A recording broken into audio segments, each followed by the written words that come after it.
Hello. Hi. Michael Scott Paper Company to see Mr. David Wallace. I believe we're expected. Well, well, well. How the turntables... You know, we have a lot of expressions in the English language. I don't even know what I'm saying. What are we talking about? Where'd that come from? Most all of us use them every day. I don't even know what that means. No one knows what it means. You know, we just say them as if they really made sense. I mean, how silly is that? Do you understand the words that are coming out of my mouth?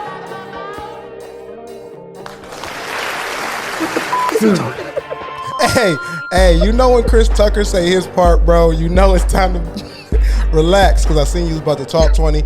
You know what it is. You know who it is. It's a me, Mario, and welcome to Appraise, the phrase, origins of everyday expressions, where we're here to do three things: unveil the origin, confirm the meaning, and assess the value of common everyday phrases. Not gonna do a thing that I just did. Y'all won't know that as a viewer or listener, but the BTS knows. 20, what's good, bro? I will not chastise. I'm actually, what's good, man? All love. What's good, bro? I'm okay, Mario. Animosity behind the curtain, man. But it's still really, really, really good, man. How's Miami? I seen you went to a football game the other day. Oh yeah, I went to my high school football game, man. We played one of the best teams in the state. We got the W, so it was good, man. My boys is really doing their thing. Shout out to Chapman in Hollywood, Florida, man. They really doing their thing, man. Hopefully we can get another state championship. Yeah, I think so, man. I'm not following, but I think based on your record, based on your observation, y'all straight, y'all solid. He's like, I don't know what you're talking about, Chris, or have I seen what you're talking about? But if I was a thinking man, I would say that I think that you guys would win.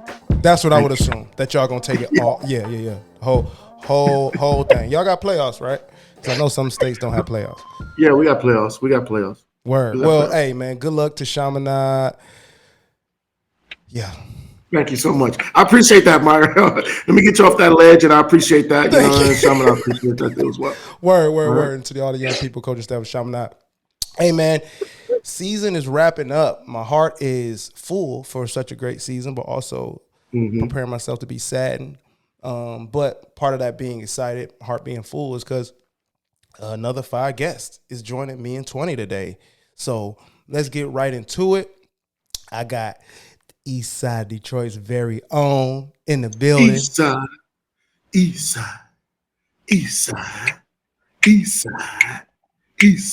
Right? Hey, we got Nique, also known as Auntie Nique. What's good? Christian. Not the cartoon high. She's been laughing, bro. She's been laughing for the last 20 minutes. Yeah, so forgive. What's good, Nique? Hey, y'all.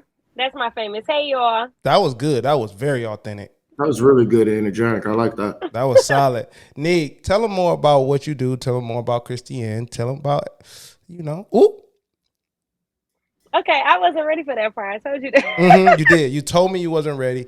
And similar to how I'd be setting 20 up, I was like, that's fine. And then doing the other thing. Okay, so I'm Nique. I'm from the east side of Detroit.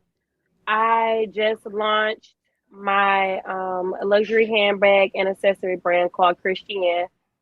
We just launched in June. I just got a billboard. It's on 8 Mile and John R. I have 2 bag designs in 3 different colors, maybe. I don't know. No specifics. Y'all can just go to the website. And I also host a podcast called #Eastside, where we basically just being resourceful and connecting creators with other people, just, the community.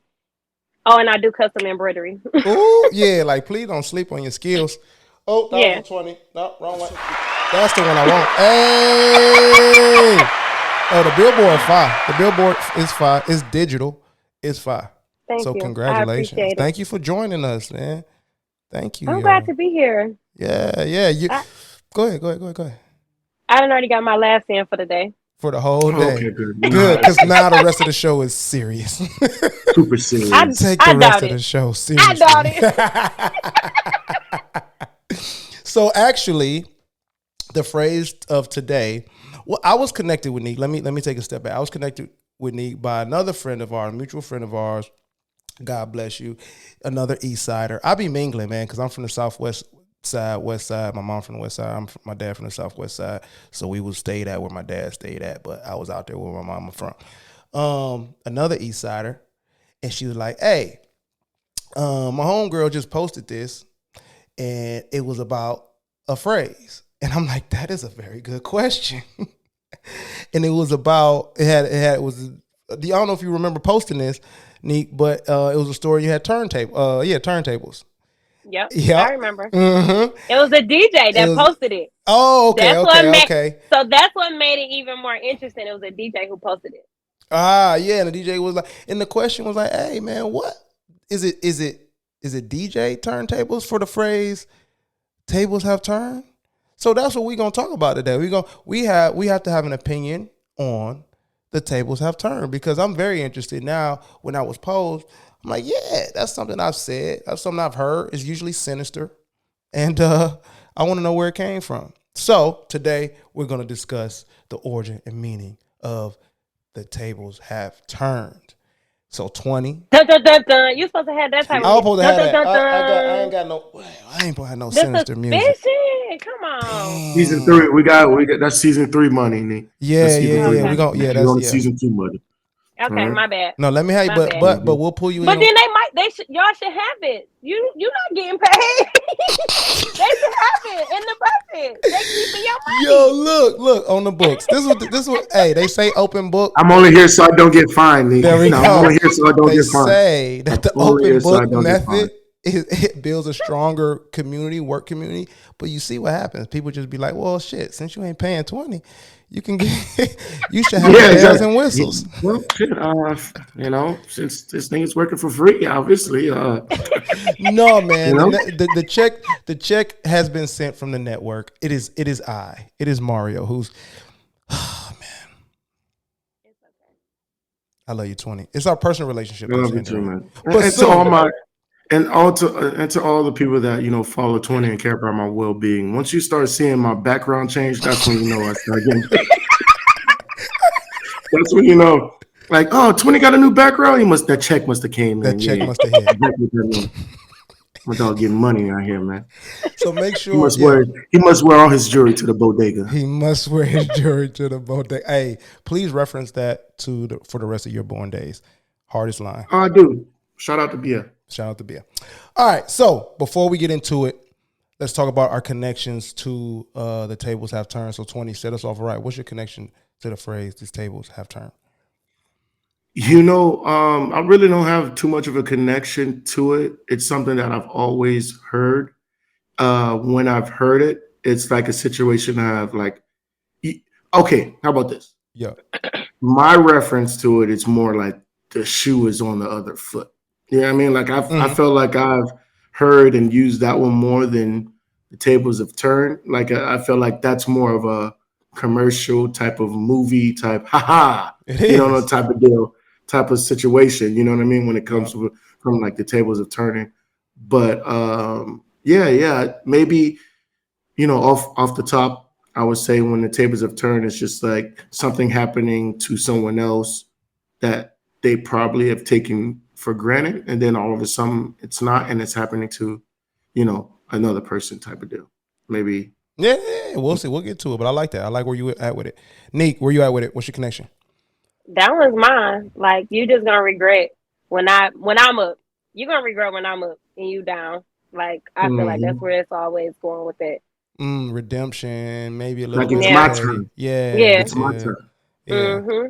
We're a little petty. If I could Scorpio it up a little bit. All right.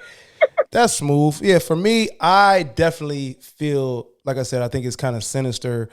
I think it's like, how about now? Like it was then, but how about now? So let's see what Webster's has to say about the tables have turned. Webster's defines the tables the brand because it has to be said. Nique, let me say why. Because we have a book called The Dictionary of Misinformation. I pressed the button prior to the segment a first time. And in that book, we haven't gotten to this misinformation, and we never will because I'm revealing it, is that Webster's, there's a brand, Webster's Merriam, the brand, but Webster's dictionaries, any dictionary is considered a Webster's dictionary. Anybody that publishes the meaning of words is a Webster's dictionary. So when I say Webster's dictionary, I mean I went to the brand, the one that won. But anything is a Webster's dictionary. So, yeah. Didn't know that. So never thought about it. It's not even. So now you can just actually, I say that to say, push against Webster's definitions because it's just somebody writing it. All right.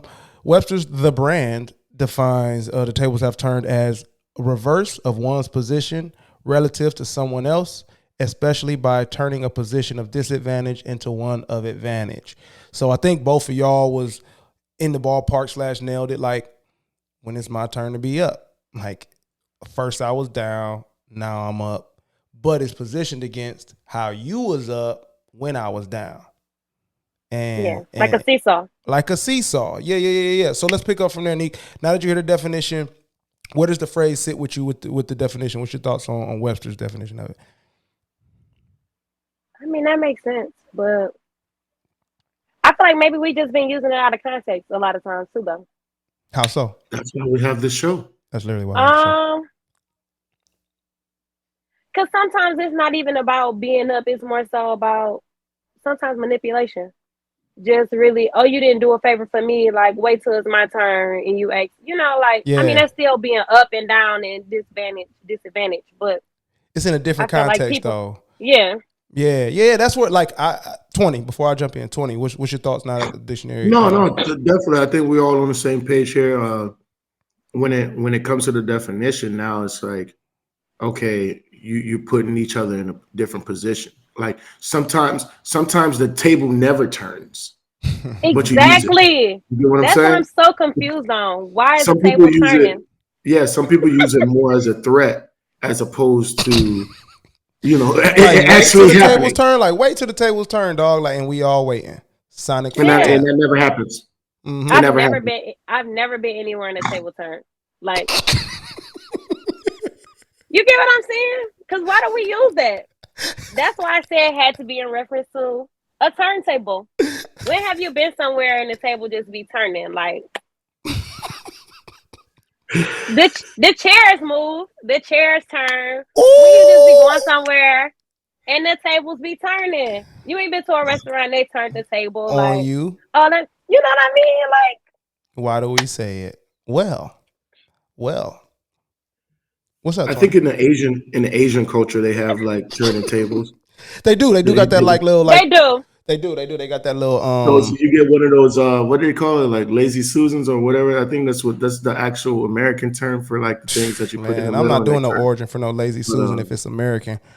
Ain't nobody actually do no origin about it. It's just my comment. All right. Got you, dog. It's called a lazy Susan. Yeah, something like that. Yeah, when you put something in the middle of the table and it turns, so like say if you have a platter or different dishes in the middle of the table. Oh, that is what that's called. You're right. That do make sense. Okay. But I want to make sure that but you're right though. I feel like when it comes to that, I think that's like the only culture that really has somewhat of a turning table. Right, and it don't connect with the meaning though.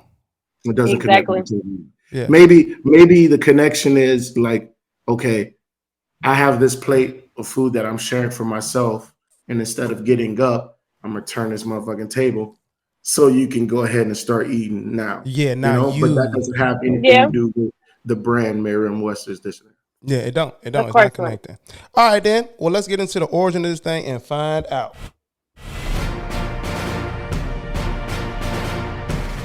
You can usually talk during this. You can usually, but as it's wrapping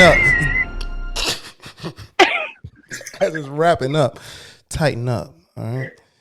As you hear the crescendo on the down end. Make sure you tighten up for the wrap up. Go ahead, Mario. Please. Hey man, now you're dipping into producing, which I see what you're trying to do. You're trying to up your value, which ups your check. I see what you're trying to do here.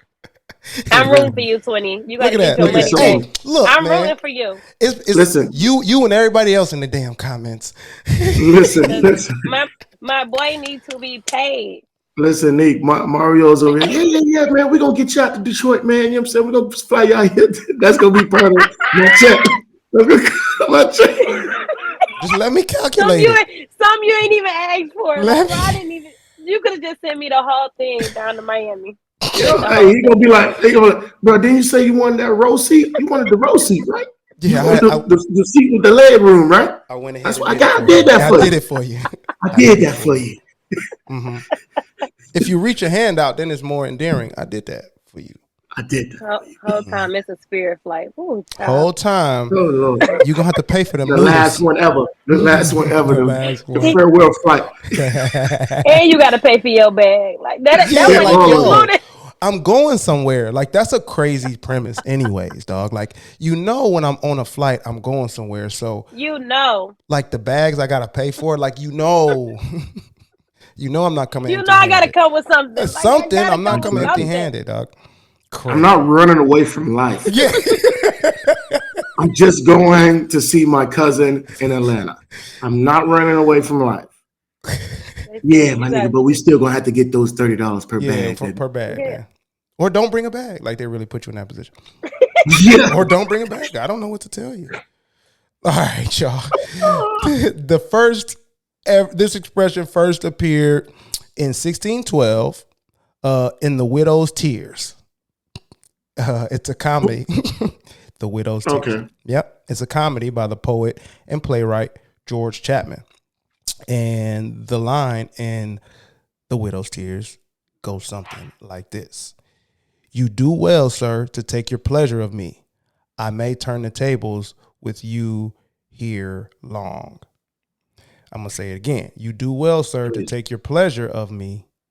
I may turn the tables with you here long. Now, if I'm taking it back to the 1612 speak. Well, are they talking about fucking or? That's what I was. Listen, I want to make sure that we were on the same page because that is the exact same thing that I was thinking. You said 1612. 1612. Yep. And it's called The Widow's Tears. Yep. Mm-hmm. And my man is saying, I actually don't know who is quoted here. I was just about to say that too. That was my second question too as well, Mario. Is a gentleman saying that, or is that? I don't know who's saying this, but they're saying to us, sir, take your pleasure of me, because I may turn the tables with you here long.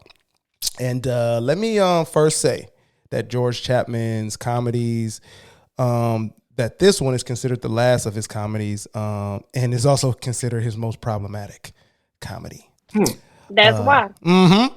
It's known as the most provocative and the most paradoxical of any of his dramatic works. So he gets the people going, and it's like it has two different like meanings, I guess, or two different like very opposite virtues that it's trying to express. So if y'all don't mind, let me just run through the plot of The Widow's Tears real quick, and please jump in. Please jump in, because my question, I'll pose my question before I review it. And my question is, okay, so let me listen. Yeah, on a scale of 1 to 10, how truly problematic is this plot of The Widow's Tears? So have your numbers ready as I skim through The Widow's Tears. Audience, listeners, viewers, go on this journey with us. Okay, so starts off set in the island of Cyprus, so it's like Greek, sounds like. So the main plot is in 2 acts. It's a 2-plot play. I mean, the first 3 acts are a subplot for the main plot that's in the last 2 acts. The plot is 2 siblings, Lysander and Tharsalio. Tharsalio is a younger brother, and he's considered a wild and corrupted youth. Okay, but he's actually the protagonist, so the good guy in the subplot. So before the main plot, we're supposed to be rooting for Tharsalio, this wild, corrupted youth. Now he schemes he's broke, okay? So he wants to get unbroke, repair his fortunes, as it's called, by marrying a wealthy widow named Eudora. She's a countess. Now, Eudora was like, hey man, my husband died. I'm never taking another vow again. I'm never marrying again. I don't care what y'all got going on, because every time somebody coming at me, it's for the money, right? So she's like, I'm never doing it again. Now, two people rise to the occasion and say, I hear you, but I don't hear you. Tharsalio, the younger, wild and corrupt youth, and Rebus. Now, Tharsalio is bold and forward. I don't know. That may make him an Eastsider. I'm not sure. And Rebus is pompous and timid. That's definitely not a West Sider. And so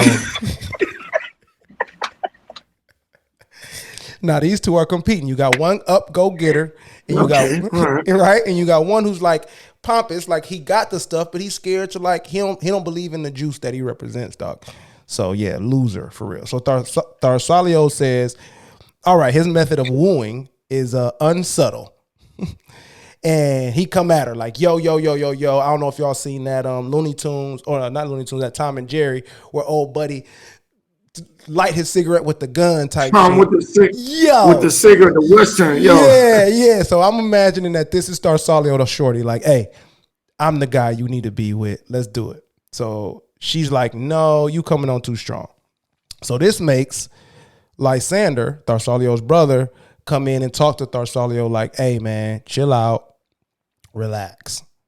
So Tharsalio ain't trying to hear that. So he keeps moving on, and he actually wins her over, right? He sends somebody to warn Eudora about him, the person that he is, but not actually him. Like, yo, there's people out here that's going to get you for your money. I'm not. There's people out here that's just relentless womanizers. I am, but I'm not. So be careful. There's niggas out here like that, and I'll protect you from that. I promise. I'm Tharsalio. Just give me your money and become my property. So I'll hold it for you. I'll do that. I got hold you. it for you. Exactly. Now, so he, like, the person he sends, his name is Arsasi, is now like saying, okay, Tharsalio, he's like a man's man, and he's a big woman pleaser, and he's such a good man's man that, like, only goddesses want to be with this nigga. So remember, there's losers out here, and then there's my boy, right? This is problematic. This ding, problematic count number one. This nigga sent somebody to say, hey, tell her about me, but say it's niggas like me out here, and then tell her that there's good niggas out here, and tell her that's me. and What? And that's how we gonna do it. So tell her I'm the illest nigga in Nebraska, and to watch out for niggas like me who's only after her money. Tell her that, and watch me get her. So she claims, she then says, oh, no, Arsasi or whatever, I'm actually not worthy of his sweetness. Like, damn, it worked immediately. He sounds so perfect. Am I even worthy? Isn't that crazy?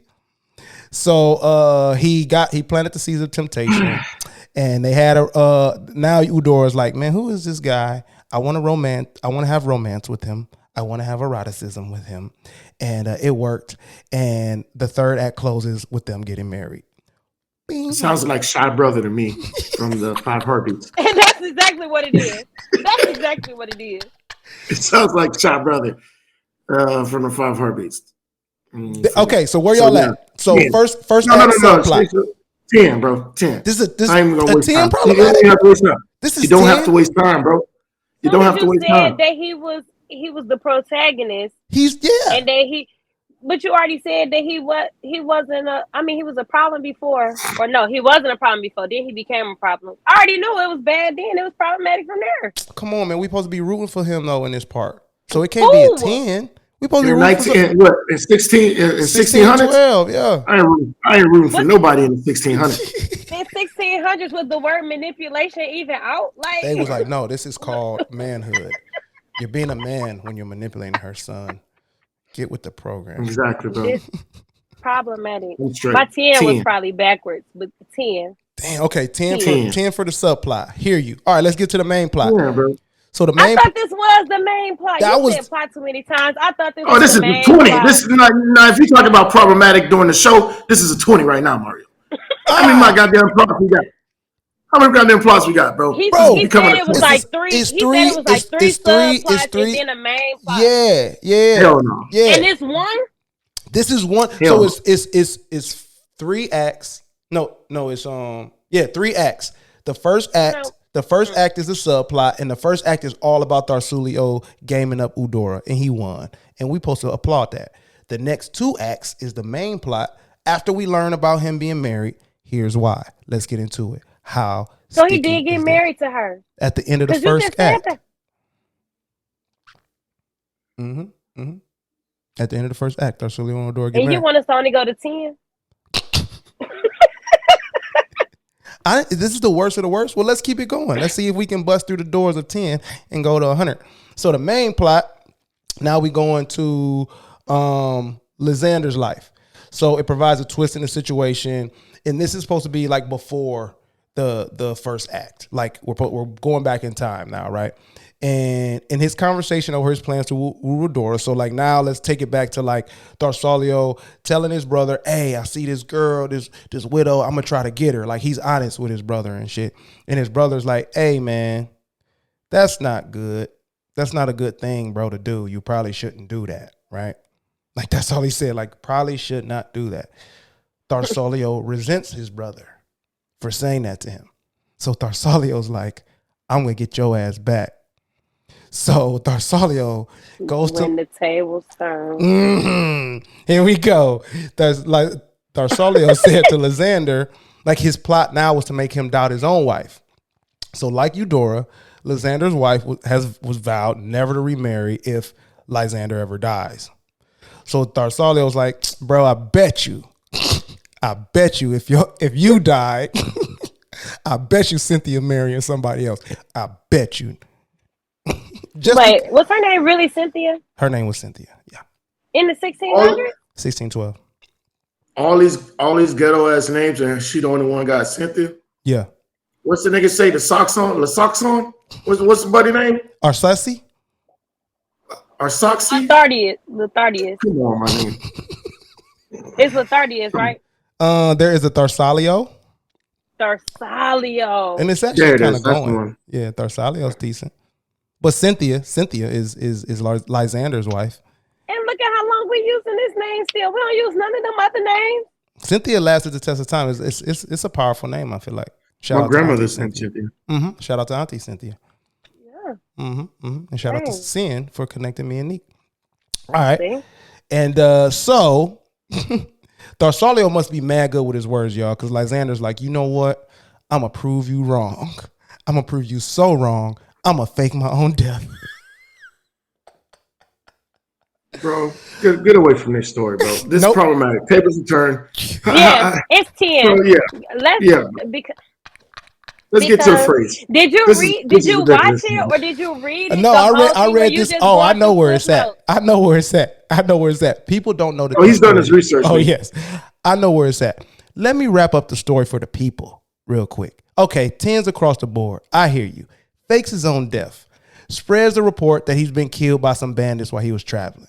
Cynthia believed it because you could say anything back then and it wasn't nobody to prove you wrong as long as you stayed away. So she was tired. She was sad. Now, Eudora's servant, Lycus, is a close friend of Lysander. This is where it connects. This is how Darsulio even knew Eudora.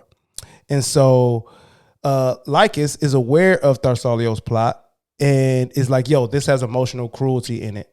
And this quote is saying, men hunt hares to death for sport and the poor beasts die in earnest. So like y'all playing this game and somebody gonna get hurt off of it. So Lysander's like, okay, fine. But I'm gonna finish this plan. So he comes back disguised as a soldier. And we've seen this story. Disguised as a soldier on night watch. He runs up on his wife. And he's like, hey, you look sad. Let me help you out. Now, you must not smell like your husband no more because he been gone. You must not look like this nigga no more because I don't know what costumes they had back in the day. And so he like takes her food, he makes her food, and he quote unquote exploits her emotional vulnerability, and he seduces her and persuades her to marry him. Now Tharsalio is in the bushes watching all of this, and he don't even know that Lysander is the soldier in disguise. So he's like, oh shit, Cynthia really going. I just wanted to make my brother mad, but Cynthia really going. So he's like, oh, wow, this is a win for me. And he says, now this is how crazy Tharsalio is. He says, she, and none but she only the queen of love and chastity. Oh, chastity, this woman be. So like basically saying women be lying, women be lying, women be lying. Now, he was geeked. Like I knew women was liars. That's why I'm going to get Eudora for all she got. And I'm going to sleep at night. So Lysander's disguise as a shoulder fooled others as well as Cynthia. And he's actually apprehended for neglecting his guard duty. So somebody was like, hey, man, you supposed to be watching the post. He got a job? These niggas thought he was a real guard. Hey, man, you supposed to be watching the post. You must have killed Lysander. So like they like take this man, they're like, hey, since you wasn't watching the post, you must be a part of Lysander's murder, dog. You. So he's like getting arrested for the murder of himself. So the new governor of the town is an idiot, apparently. He's an arrogant fool, and he attempts to pass judgment on this matter and only makes it more crazy. So Eudora is, here's another connection.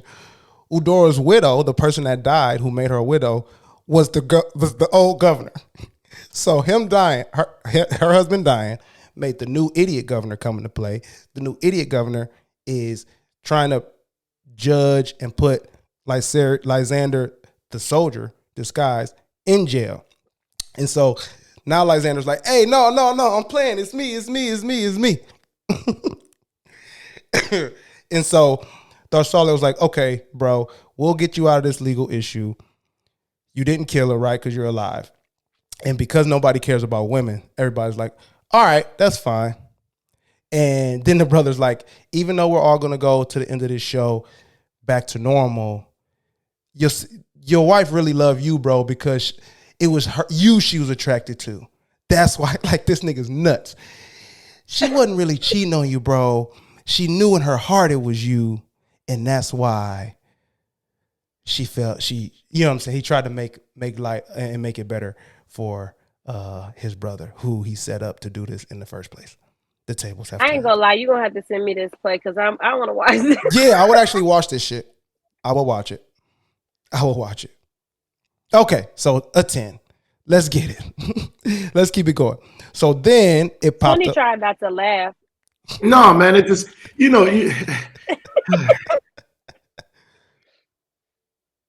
Go ahead, Mario. The tables turned like 3 times in that.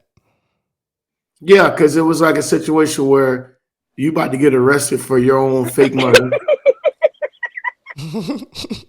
You wanted to see if your wife was gonna move on when she did. And then now you heard that she did. But she really didn't, though, But she didn't because it was you. Because, yeah. So the tables turned back. That nigga said, oh, you don't even smell like your husband no more. He must be. Like, wait, what? Be gone. New nigga smells. Yeah. So yeah, not a bad story. How the women feel in both of these stories is not talked about at all. So there you go. Tables have turned. 1600s, crazy time. All right, so the next time this phrase popped up was in 1648. And it was in a sermon delivered by Bishop Robert Sanderson. So a bishop from the 1600s. Might as well just be any old nigga. And he said, whosoever thou art, thou dost another wrong, do. But turn the tables. Imagine thy neighbor were now playing thy game, and thou his. Now that sounds like, to me, ain't no fun when the rabbit got the gun. That's what it sounds like he's saying. Turn the other cheek. They do it like, hey, man, don't be like that, because if you in that position, just imagine how your neighbor gonna act. Mm-hmm. Right? How y'all feel about that? Gonna explode. Yeah. How y'all feel about that, 20? Where you at? No, I It's just the time. Nick, with me, it's always the time, and that gets me. It's always the time, and I have to put that into the meaning of things. So if you're saying, hey, man, in the 1600s, the tables could turn. If you're bringing people awareness from the tables to turn, like people really didn't care. They, of course, like I would just turn them back. Really I think that's care. what I think it was. Exactly, bro. Like the rabbit will never get the gun. Yeah, like what? You know what I'm saying? Like it's more of a. I think it goes more towards the threatening part as opposed to doing the right thing or consciously saying to myself, checking myself in the mirror, like, nah, I don't want to do this because it might be fucked up to the person that I'm doing this to. You get what I mean? Yeah. Yeah. Okay. Do y'all live by that? But yeah, it's huh? Do you live by that? That's the golden rule. Isn't it the golden rule, man? Do unto others as you would like as you want to yourself. Yeah, right. It's like the golden rule. So I definitely live by it. Y'all both live by that shit? I definitely live by that. Yeah. All right. Yeah. That's interesting. Yeah. My mom hit me to something about that rule. And it kind of like it was like during like when self-love was really popping. Mm-hmm. You know what I'm saying? It's still popping, but I mean when it was really popping. When was it really popping? Exactly, right? Like when the words self-love. I mean the hashtag. That's what I mean. When the hashtag was popping. My mom was like, hey, look. Like do unto others as you want others to do unto you and all that stuff. And we come from a Christian household, you know what I'm saying? But my mama, like I said, West Side Detroiter. But she was like, yeah, the thing that makes that phrase go or that theory or principle go is that you have to do unto yourself really nice for that to fucking work. There's no good if you don't even know how or you're not doing good for you to you, then you will do unto others pretty fucking shitty. You'll be a pretty shitty person to other people. Sure. Yeah. So that's why I'm like the golden rule is interesting because it like there's a blind spot if you suck to yourself. I feel like there's always a blind spot, like with everything. That's another no matter reason why how there's you a spin show. it. This show, it's like we like to point that blind spot out. Like you have a choice now. Remember that there's a blind spot. What's up, 20? What you thinking? Because he just had a brain fart. Like, oh, that's why I got crossed. You're muted, bro. Sense. Nah, my fault, man. I'll be in my zone, man. Just be thinking about these people, bro. It's like, it's crazy, man. It's crazy how these phrases like last so long, but it's like during that time there was a lot of. What up, Black Dynamite? You can't talk and mute. I feel you, Black Dynamite. I got you. I'm gonna roll this forward because Black Dynamite embarrassed you in front of company, even though we ain't had him in like the last 4 shows. But it's been a while since he has been on the show, and I'm like, he knows it now too as well because usually I go in the office and do the show. Yeah, and he'll be outside of the door scratching the door like, you shooting ATP? Like he'll be outside of the show. Because before I used to have him around when I'm doing the show, and he'll come right here. It's not to cut on the scene, but he'll come right here and put his head in the show, trying to get on the show. So really a lot of people was like, "Man, what's up with this dog?" So I've been trying to, listen to the comments and stuff like that. But now he's like, he knows, like, oh, so y'all trying to do this? He's actually saying the tables will turn on us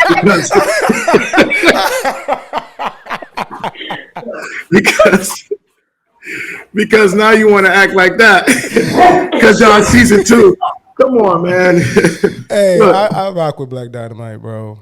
I'm sorry, bro. He's the worst and the best at the same time. Really but anyway, yeah. Okay, so let's get into Robert Sanderson real quick. He's an English theologian and a casuist.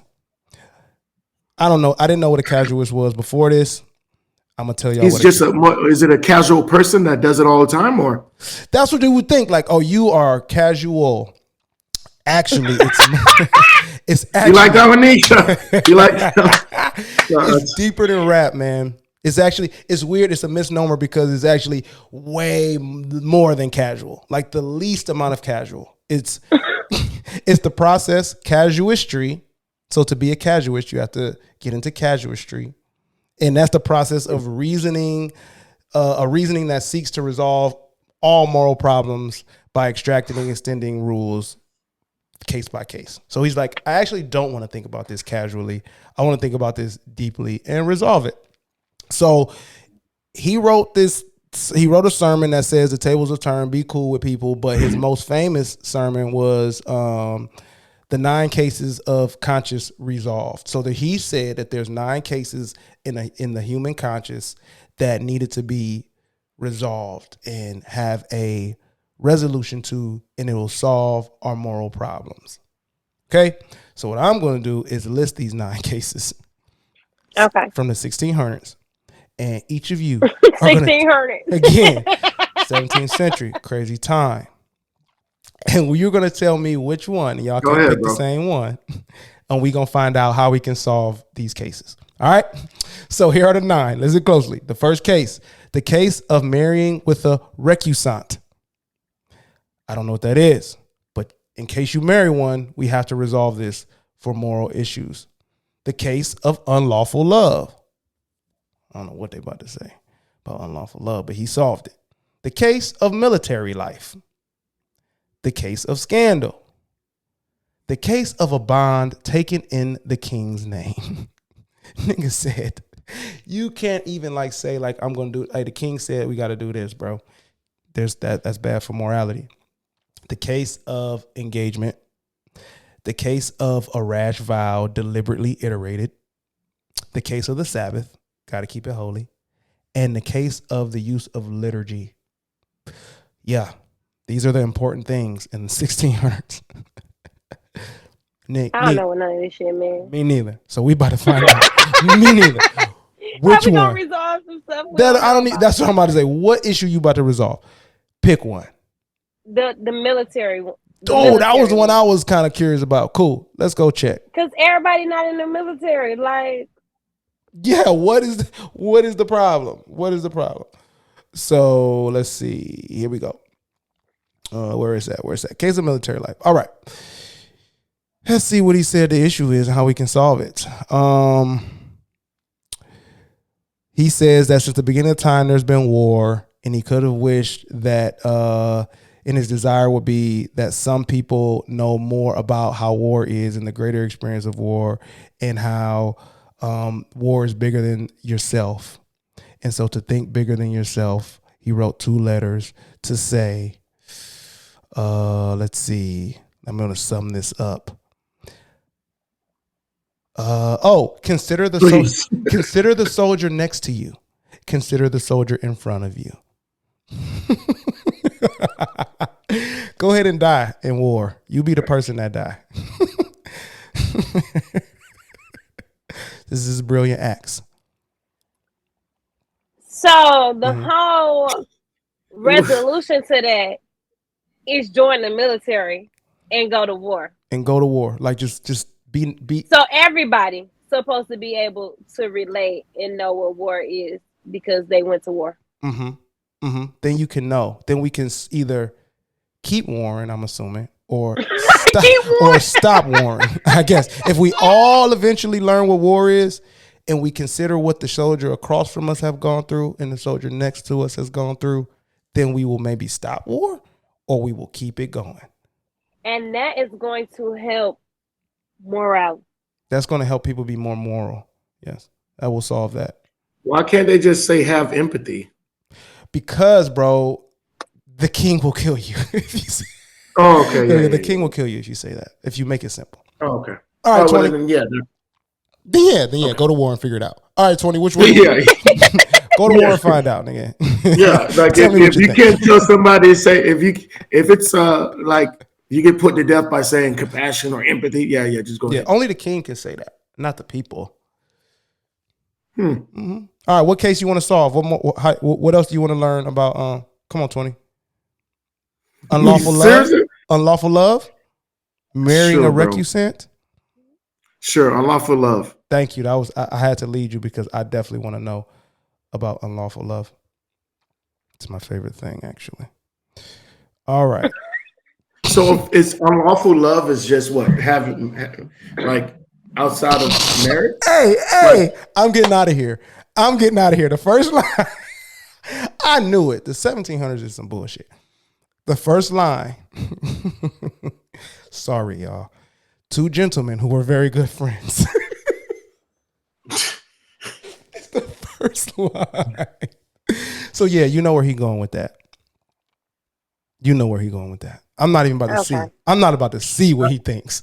So this means back to the tables turning with the 16. Okay.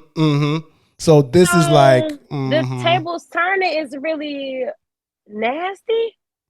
We getting to the point where it's like it has to. It looks like it has something to do with like somebody have to be down bad.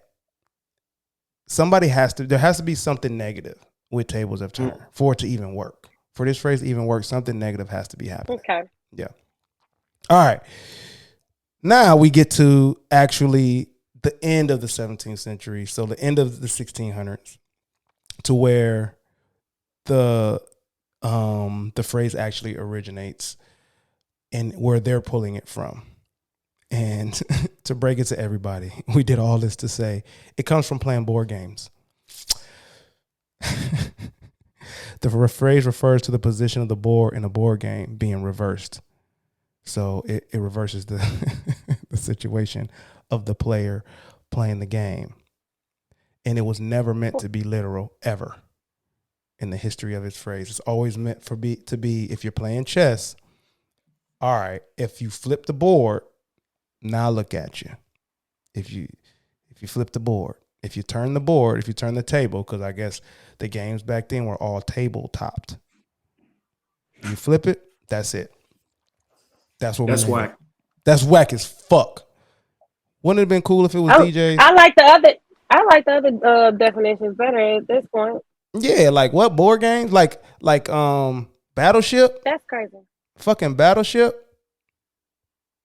Now, if it was Battleship, that would make more sense. But like, I'm pretty sure it wasn't about Battleship. It wasn't about Battleship. They was actually really sinking ships in the 1600s, not playing games about it. All right, y'all. I think right now, so let's sum it up. So at first, it was being used by George Chapman to basically explain this story of the widow's tears, where the tables were turned 50,000 million times, all negative things. Then we get to Bishop Robert Sanderson, who tried to solve immorality in England with some of the weirdest cases of immorality ever, like being in the military and saying a vow to something that's pretty rash and not really meaning to do it, but using exact words, putting your foot in your mouth. And then we realized that they was just using it because people used to think about it during board games. That's where we at. We went on this crazy journey to learn that. Let's grade this shit. We wouldn't be here without appraising the phrase. So we're gonna grade it. Neat. This is how we do it. It's 3 parts, like 3 categories. Speed, which is like, does the phrase flow off the tongue? It's smooth to say. Then we got power, and that's does it have impact when you hear it or say it? Like, do it make you do something when you hear it? And then it's our guest preference. So all of your thoughts, all of what you think about it, now that you know all the stuff, everything combined, how would you grade it? So I'm gonna do F.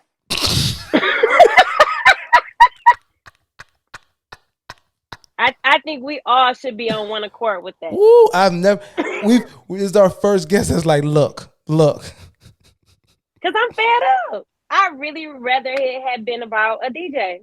That's what I was really hoping when I started this. I was really hoping that. So you got the F. I'm gonna stamp that because that's a real emotion. Like that F is a real ass emotion. F for guest preference for Nique. 20, you get the power of it because I also want to hear your disgusted opinion. Oh, can I do it now? Yes, please. Oh yeah. For power, I feel like, how about this? I give it definitely a D. Mm-hmm. Only because even though I know the origin of it, I'm still going to use it in a different manner. And I like and the reason why I give the power a little bit more, because I still want to use it in a different way. Like if there's somebody talking trash and I'm playing, if we're playing, like, let's say a board game or whatever the case may be, but if we're doing something, it doesn't have to be a board game, but if it's doing something and how can I put this? I don't know. And the momentum has shifted. You get what I'm saying? Gotcha. Then That was a nice that's a situation where I feel like the tables have turned in my book. Ain't that a little early though, bro? Ain't that a little with my early brand, the tables turn? I feel like I said it before. Yeah, just on the situation where you up. Yeah, you get what I'm saying? You feel me? So when I say that, I said that to say this, to say that, to say this again. I give it a D because I still like what it stands for now, but back then it's like nobody was listening to it. It was like that saying that everybody was saying, it seemed like, but nobody gave a fuck about. Cared about it. It was nobody really cared a way to to say the thing without actually heeding what the thing. I'm gonna get mine. Yeah, basically. All right, wait. I'm gonna get mine then. Tables. Wait till the tables turn, or the tables go out to turn, or all right, D then. Cool. D, bro. I hear you. All right, with speed. Look, the tables have turned. I know, Nique. I know you said we'd all should be on one accord, but actually, I think this is outside of like where it has gone. This is the only thing that makes it even tolerable or digestible. The fact that it kind of is. Right. It's the way it's said and how it sounds is like misleading. Like it should be something fun a little bit. It should be about fucking turntables. It should be about something cool. And that's what I think the speed of it, like the tables have turned. Haha, nigga, got you. Mm-hmm. And I think that helps it. So I'm gonna go D+. I'm not gonna buck like that. I'm not gonna buck. D+ on That's that. That's reasonable. That's reasonable. But listen. I got something to ask for real. Do y'all be saying the tables have turned when the tables actually haven't turned yet? Like that's what it sounds like y'all be saying. And I gotta ask. So y'all be saying it right as they're turning? No, I usually say it like after I turn the goddamn table. Oh, you actually say like you actually put the effort in to turn the table and then say the tables have turned? And then you know what I'm saying? Like, yeah. I wait till the tables have been turned and then mention that the tables have been turned. It's a mention? Huh? It's a mention, a slight mention. Yeah. Oh yes, it's a definitely mention. Like I feel like that's and that's how it gets its power. That's the power of it to me. That's how it gets its power if it's a slight mention. Hey nigga, just to let you know the tables have turned. Yo, you know what that reminds me of? That's the only way I can get satisfaction out of saying it, bro, is when Caesar whispered into old buddy's ear on the ape. Hey, nigga. I just want you to know the tables have turned. I just want to let you know, nigga, ain't no good monkey, no bad monkey, nah, nigga. It's monkey strong. Monkey strong. All right, Nique, where's your application of it? Like, do you say it as it's happening? Or do you let the tables truly turn? Because then I got one last follow up. I usually just let the tables turn. Y'all are good I'm people. really not a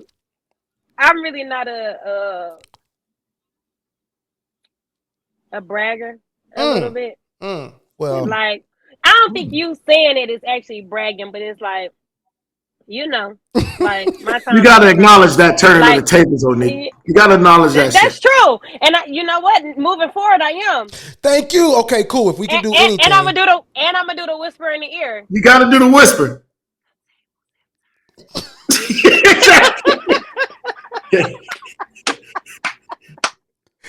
Yo, right? That's the only way. That's the only way. Hey, that's the only way you can say it with satisfaction. That's the only way. That's the only thing keeping this thing alive. You're right. Word. Okay, my second, and this one, however y'all want to answer, it can be short, long, whatever. Damn. Wait, what about you? What about me? What do I say? Oh. You probably said when it be turning. You give me they turning. Now I'm about to say it. That is actually me. That is actually me. I am the so my tables have turned moment is a nonverbal as they're turning. That's why I'm at like I'll be like as it's turning. No. Mario's gonna tell you it's gonna turn, and when it turns, he's just gonna look at you. Yo, okay. So if y'all want to know why 20's a great co-host, that's it. That's me. I will say, I want you to know that the tables will turn. And this could be, I want you to know this it could will be turn. years before they turn. I'm like, I have Yeah, to let you exactly. know. It could be decades. Decades. I want you to know. But as soon as the table is turning, as the table turns, you're gonna look to your left, and Mario's just gonna appear out of nowhere. I'll be there. I'll be there. I'll be there. And looking at you. I'll be there feel for you. it. The energy was telling me that the table was turning. I feel it. I feel it. So now you got to know. The ghost of me, if anything, will be there to let you know the table is currently, this is what you're experiencing right now. That's my strength with the phrase. The thing you're experiencing right now is the table's turning against you. Against you. Do you feel the wind of the table? The table's turning. You feel that gust? That's the table is turning. Wait, how fast these tables spinning? For me, the table got to turn swiftly. It's a swift turn of the table. Okay, got you. So you got to feel a little breeze, a little wind. It gotta be a little bit. It got to be dramatic. Yeah. Okay. Yeah. Dramatic. Okay. Yes. I feel it. I like that. There we go. We saved it. We saved this phrase. We saved it. We just saved the hell out this phrase. All right. Thank you, Nique, for joining us. Before we get out of here, we got 2 more things to do. First thing, tell the people where they can find you and Christien. You can follow me on Instagram at Auntie with an IE, because don't spell it with a Y, _Nique. That's NIQUE. And my business page is Shop Christien. Christien is spelled CHRISTIEN. But it's in my bio. So just go to the Auntie Nique page, because people don't be spelling right. And it's okay. It's okay. We're not going to chastise you, but we will say and refer you to where it's correct. It's going to be in the show notes, y'all. So if you really have a hard time hearing letters being spelled out to you, like, we will also do you the favor of having it written down for you. I'm not. This is us positively engaging with you, audience. Exactly. This is not negative. This is a positive. Oh, y'all get a lot of flack, huh? Like, Yo, when we started, look, Nique, we didn't start reading the comments until 18 episodes in, because we be about our business and we believe we would deliver a good product, and we also don't be watching the flowers grow. You know what I'm saying? But when Underdog, this the network, told us, like, hey man, y'all be having some comments. You might want to look at them joints. I'm like, first I was flattered, like, oh, there's comments on damn near every show. Oh, thank you guys. Oh, y'all have a personal relationship with the show. That's why I'm like, cool. And then I started reading them, and I'm like, hey man, y'all really like 20. What about me? No. That's when the fines started to come out. That's when they started to fine. That's when the check was delayed in the mail. he was hating. Yeah, a little hating. Oh. And then they was like, then they show love too, because I wear a Tigers fitted every show, and then they got some love. So I'm like, all right. And then that's when they tried to say we weren't diverse, and I'm like, sorry, y'all. The phrases are diverse. Like, it's a different phrase every week. But they gonna keep watching. They gonna keep watching. Yeah, we love y'all though. We actually love and appreciate y'all. 20 did the spiel last time. We actually love and appreciate every viewer and listener. Thank you for engaging with our show. Before we get out of here, I prematurely pressed this button earlier, and we back around. I pass it to 20 for the dictionary of misinformation. Go for it. This is my favorite part. Nique, we have the way that we end our show every day. Well, every time we shoot it, I would say. We go into our dictionary of misinformation. We just inform our guests about things that they might have been misinformed about during their life. Now, we ask our guests to give us, a letter in the alphabet, A through Z. Unfortunately, X has already been used. So you got 25 more to pick from. All right. If you can't, we definitely will pick one for you. And don't be shy away from the popular letters, because a lot of people try to go, let me do a letter that nobody has done before. Q. You know what I'm saying? But yet, the best ones are ABC or LMN or T or letters, you know what I'm saying? So just, you know what I mean? Like, this is not a trick question. We just want you to just give us a letter, and we're going to go ahead and give you some information if you're a seeker of knowledge like we are. There we go. Okay. X. Say no, I'm just kidding. I'm gonna go with S. S. All right. Let me go through here. again. Oh, you wanted me to pick like ABC? No. No. S is fine. S is great. S is It's like great. he gave me like damn. No.